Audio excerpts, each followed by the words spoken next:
Over the years it has been in operation, Crowd1 has amassed quite a large amount of followers, particularly from developing nations in Asia and Africa. Their journey to get these numbers has been shrouded in uncertainty. From past experience, many nations across the globe have some form of legislation against pyramid schemes or multi-level marketing schemes without an actual product to sell to the members. So they say, if you have an actual product to sell to a member, maybe hair products, maybe beauty creams and all, then there's something, this is a business. But if you don't have anything tangible, then you're not a business. This is precisely why Crowd1 says it's in the business of selling educational materials, such as the packages that would turn readers into millionaires. This keeps them legally away from the arms of authorities across the countries within which they operate, and a closer look at the affiliate companies that they claim to be in business with for revenue sharing casts more doubt onto their story. One of the companies that they claim to be affiliated with is an online betting and gambling company called Afilgo. The other is Migster, a mobile gambling platform.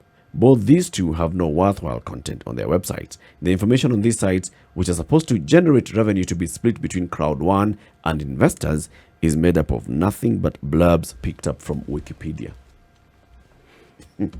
Essentially, that's now the hallmarks of a con. It's not all, though. Repeatedly, Crowd1 has claimed to be in partnership with known brands such as PremierBet. Inquiries from the BBC team about this partnership were damning. So PremierBet responded to the BBC, said, "We are not in partnership with Crowd1 or Afligo." Mixter and Afligo, although listed as independent entities in partnership with Crowd1, were both set up in 2019 by Crowd1 themselves. Imagine that. The other business entity supposedly in partnership with Crowd1 for revenue sharing is Crowd Magazine. So far, the magazine is yet to hit newsstands, and a look into one of their issues shows that the content is generally made up of profiles of Crowd1 founders with a dash of plagiarized work from other known magazines.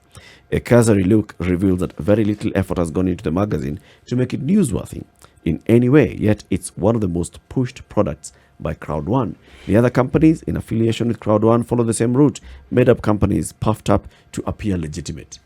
Through and through and through. That's how it looks like. Many companies they say, this is actually the business that is generating an income, and then this is how we are able to share the profit with the shareholders and those that are invested in this company. Doesn't it resemble some of the stories we hear in this country of people who actually supply nothing, thin air, and yet will present an invoice and expect to be paid? Yes. And yet that is not what was asked for. And they claim that they are in business. Yes, and they also claim that thin air is representative of a product that was actually tendered for. Oh, yes. Yes. Beautiful story here done by the BBC is gone live, all right, or already. You can find it on YouTube. It's The Pyramid Kings, Crowd1. It's made by BBC Investigative Eye, BBC Africa Eye Investigations. And let's now join Ayanda Charlie, who is the person who worked on this beautiful piece. Ayanda, good morning. Good morning. How are you? Very well, thank you. Thank you very much for speaking to us, and congratulations. This is a very good story and very well told. I like the style that you use to tell the story, and those that will see it will agree with me, I'm sure. Thank you so much. Thank you for having me. So first, what is the story about? If just we've been looking at it and saying, yeah, it's Crowd1. And the story that you've told about it so far is about Crowd1. But what was the investigation about, and what made you begin to investigate this particular organization? Well, let me start with your latter question. The reason why we went into an investigation into Crowd1 was essentially because of its popularity on social media, and that popularity met with a great deal of people, saying that they've had negative experiences with Crowd1 and they feel that it's a scam. So it was basically just we followed some breadcrumbs and looked deeper into it and found that essentially it's an audacious global pyramid scheme that's run from Europe, and essentially they are using smartphones to cheat ordinary South Africans and Africans across the continent, as well as Asia and Latin America. And what they essentially do is that they have this click advertising, and they present themselves as a network marketing company that sells educational packages. But what we found is that, behind this shiny, campaign, we looked at each sort of product that they purport to be selling or have, and we looked at, the real moneymaker here is recruitment and not actually this product. So they claim to have an educational program and they claim to have a slew of digital products that they sort of expose their members to, which the members can then promote and make money from promoting. But we uncovered that that's not true. And in fact, Crowd1 makes money through recruitment. So what made you start investigating them? I mean, it's been in the country, in your country for a while. It's been in other countries in Africa, even in Kenya for a while. What is it that made you decide, you know what, I've got to start looking into this, the operations of this Crowd1 company? Well, it was widely popular, right? Like you said, it seems to have been going on in our country and the rest of Africa for a while. And it was essentially how flashy that they are. Crowd1, I mean, there are many pyramid schemes at any given point, across the internet and, in every country. But Crowd1 is particularly flashy, right? They have a very smart and slick sort of advertising style, and they managed to attract a lot of people using that. They've had events, very glossy events, that they make sure to record and put out there in the world to promote the sort of lifestyle that they purport to be giving to Africans, which is, an upgrade and kind of pulling Africans out of poverty. Why did you get to the point where you actually determined that this was actually a pyramid scheme and not what they were purportedly advertising it to be? Well, essentially, we, kind of we followed each sort of so they have a platform, they have a website, and they also have an app, right? And on each of these platforms, they have a list of all these companies that they say they say they are affiliated with, and it's those companies that they encourage their members to promote, and then promise them rewards through that promotion. And essentially what we found was that each of the products, the educational program, educational package that they have, that they sell, consists of content that's been copied from existing content, which is a book on real estate by an American, Kutsil Pustiowski. That content was copied almost word for word, and it just kind of transplanted onto their platform, and they sell that, right? They sell this package for the most expensive. The cheapest package is 99 euros, and the most expensive is 3,999 euros. Yep. So they're making people pay for this package, even though you can either get it on Amazon for $10 or you can just download it online for free. Never mind that it's not the original content. We also found that some of the companies that they claim to be affiliated with have never launched. They are just kind of websites, and other companies that they claim to be affiliated with, which do exist, those partnerships aren't real. Like they claim to have partnerships with companies, they simply don't. And so that's how we found that this is actually not a real networking company. And when you look at their webinars, you find that the main thing that they are pushing for members to do is to recruit other people. Yeah. Right? And so that becomes the main way that the members and also Crowd1 itself makes money. You spoke to a number of people who fell victim to this particular scam, as you call it. And one of them is a lady from South Africa. She's an elderly lady, and she says she's putting all her savings into it. Just tell us her story. Yes, so Rosina, we interviewed Rosina along with her daughter Regina, and Rosina's story is a tragic one. She had saved up. She's somebody who doesn't have a full-time job. She makes her money through selling various things, and had managed over the course of a year to save, a good lump sum of just over 20,000 rand. She had plans of buying materials. She lives in an informal settlement, and so essentially she lives in a shack, and she and her children had intended to, at the end of the year, kind of come together and basically just better her living situation. When the time came for them to actually do this, when her children were looking for her, they couldn't find her for a while because she was hiding, and they found out that she had actually taken all that money, just over 20,000 rand, and put it all into Crowd One, buying packages for herself and her family members, hoping to make some profit on that investment. She was someone who was recruited by church members, her fellow church people, and her pastor had a very big part to play in her recruitment, and seemed to be promoting Crowd One quite heavily in the church, and telling the church members that he himself had made hundreds of thousands of rands from Crowd One. So, it basically just sounds like the typical story of what would happen. The people that you trust are the ones who come and sell you this, and they tell you, I have made money out of this. And you may even go and find that the pastor was doing so believing that they're actually going to make money. Or do you think the pastor had already been recruited and was part of the scam? Yeah. Well, we have no proof. We haven't spoken to the pastor himself.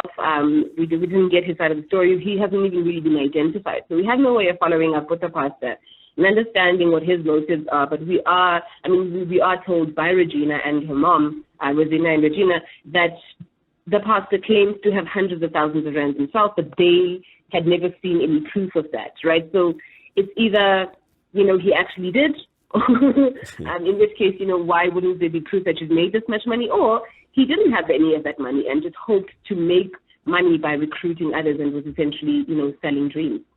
Can I ask this question? In Kenya, in this part of the world, for a long time, we've had preachers who are proponents of the prosperity gospel. Do you also have similar people in your neck of the woods? Absolutely. No, certainly. It's I think at this stage it's a continental phenomenon, right? We certainly have such pastors. They're called charismatic churches, aren't they? So what that means is that you're talking about groups of people who are already poised and positioned to receive, because from everything that we've read and we hear, Crowd One is a prosperity gospel. It is, and I don't necessarily want to conflate, Crowd One, into, the church and kind of like religious discourse, because they simply don't make those claims, but they do promise to pull people out of poverty, right? And that they are, they've come to the continent to give access to the kind of digital entrepreneur space to Africans who, previously were not allowed or were not given the opportunities to be a part of that boom. So they certainly have promises, right? Like they have their evangelism is particularly about pulling people out of poverty. And I think that leaves opportunities for anyone else who has a platform who already uses that kind of rhetoric, whether religious or not, to then take advantage, of that message and use it, in a way that is appropriate for their space and their audience. Ayanda, when you did the story, you looked at how much people are paying on average, and then you tried to calculate how much then it's possible that this organization has made, or those at the top of the organization have made. Just take us through that. Yes. So essentially, and I'm kind of off book right now, and the numbers out of my head, but essentially, Crowd One was ranked among the top 1,000 most visited sites, right, on by Alexa, and they had a great deal of people visiting the site, easily in the hundreds of thousands. And what we simply did was go, well, let's say, the minimum of that. Let's say only about 10% of those people actually signed up to the app, or or recruited themselves. And what we find is that they're well into the hundreds of thousands of euros, if not, at least $1 million. If you look at the minimum of people who might have bought the minimum package, which is 99 euros, the cost of the minimum cost of the smallest package is 99 euros. Yeah. So that, so that's a good. And if you multiply 99 euros by 100,000 people, you get a good sum. Yeah. But there's no way of actually knowing how much they would have made. And you cannot really tell. But you were There's no able way to of telling. you were able to write to them, and you got quite a voluminous response from the organizers. How many pages was it? How many questions did they satisfiably Oh my respond to? goodness. So we sent them, the entire, the script itself, the film, and they were able to see our claims. We got a great deal of, it was legal documents, I guess, just like them kind of trying to maybe either drown us, in paperwork. But I think a better way to illustrate how much we got back in terms of a reply is that we couldn't at some point download the file from email. Mm-hmm. It was too big. So that gives you an idea of how much we got. But essentially, we were able to narrow that reply down to a few key points. Okay. And who are these few people? The key points? Yeah. Well, number one, they told us that they are a scam. So it's essentially, they deny being a scam or a pyramid scheme, and they claim to not break any South African laws. They call themselves a legitimate network company, and that they say that they offer, just legitimate products to its members and enables them to earn money marketing those products. They also said that they don't make money from recruitment, but only from these sales. Cloud1 also stresses that all their products are genuine, right? Despite the proof that we've put forward to say, these products are not genuine. Mm-hmm. They also say that the educational packages are expanding. You'll find that in the film, we find that, the content that's on their website that you supposedly have access to in terms of the educational packages only amounts to about 1 hour and 45 minutes. At least the content that you get when you buy a black package. So they say that content is going to expand. They say that Mixter, the gaming platform, which they say is under the kind of umbrella of associated companies, will launch this year. Mm. It's been in perpetual launch for a long time and is in partnership with an established company, Emerge Gaming. They say the rewards are, the rewards and the bonus schemes are not marketed as shares or investments. Yep. And essentially the leaders say, deny, being affiliated with any previous. You'll know that we in the documentary, we link some of the leaders to previous pyramid schemes. Those leaders deny being a part of those leaders being Johann Salvan Holstein and Jonas Werner. And the rest of them say they've always attempted to stay clear of Ponzi schemes. The South African members, being Angelo Black and Masilo Mokone, Angelo Black says he is honored to be a leader in Cloud1. I'm not sure what to make of that. Yep. And Masilo Mokone, who goes as Mr. Smile, says he's just a member of the network and not a manager. We did not get a reply or response from Renze Dilstra. When you confronted them with your findings, how did they respond? Excuse me? When you confronted them with your findings, how did they respond? Well, it wasn't a direct, we didn't speak to them directly. We've only been able to speak to them via, their legal representation, whom we sent our findings to. And essentially the responses we got were, the legal responses, which I just listed with you. Did you reach out to the government and the regulators in South Africa or any other part of Africa or any other part of the world? Mm. So what we found is that in South Africa, there are investigations happening, right? So this happened outside of our, we didn't campaign for this to happen. I think we found out during the investigation. And in other countries, we also found that, governments in Paraguay, in New Zealand, in the Philippines, in Vietnam, Mauritius, Burundi, Namibia, Gabon, and the Ivory Coast have all issued warnings against Cloud1 or banned it outright. So we haven't approached any authorities, but we've seen, as the months have gone by, that there is some movement happening with the authorities in terms of investigating them or warning against them or banning them outright. Is there any history of successful investigation and prosecution of such schemes in South Africa? Look, prosecution, I no. I can't be sure that that's happening. I know that there's currently another scheme that I won't name that's being, investigated and is actually being brought to book. I think they have countersued. Nothing comes to mind of a previous scheme that's actually, led to arrest and any kind of reparation. Typically what happens in South Africa, there will be a warning. These pyramid schemes would kind of, as they always do, collapse. A few of the leaders will be, taken to court or arrested, but no prosecutions as yet, to my memory. All right, Ayanda, we thank you very much for speaking to us this morning. Ayanda Charlie is a South African investigative journalist. She's the one who's worked on a piece along with the team at BBC Africa Eye. The piece is Unmasking the Pyramid Kings. It's already up on YouTube. And what other platforms can we find it on, Ayanda? So it's definitely on YouTube. There are shorter versions on the BBC website itself. It's a 1 minute and 34-second preview.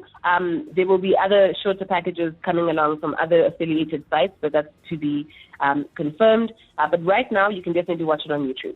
Thank you very much. And you can also read the story on page 4 and 5 of the Standard today. Crowd One get-rich-quick scheme that has left dozens in poverty. It's already been published on the Standard this morning. You can get your copy and read on that.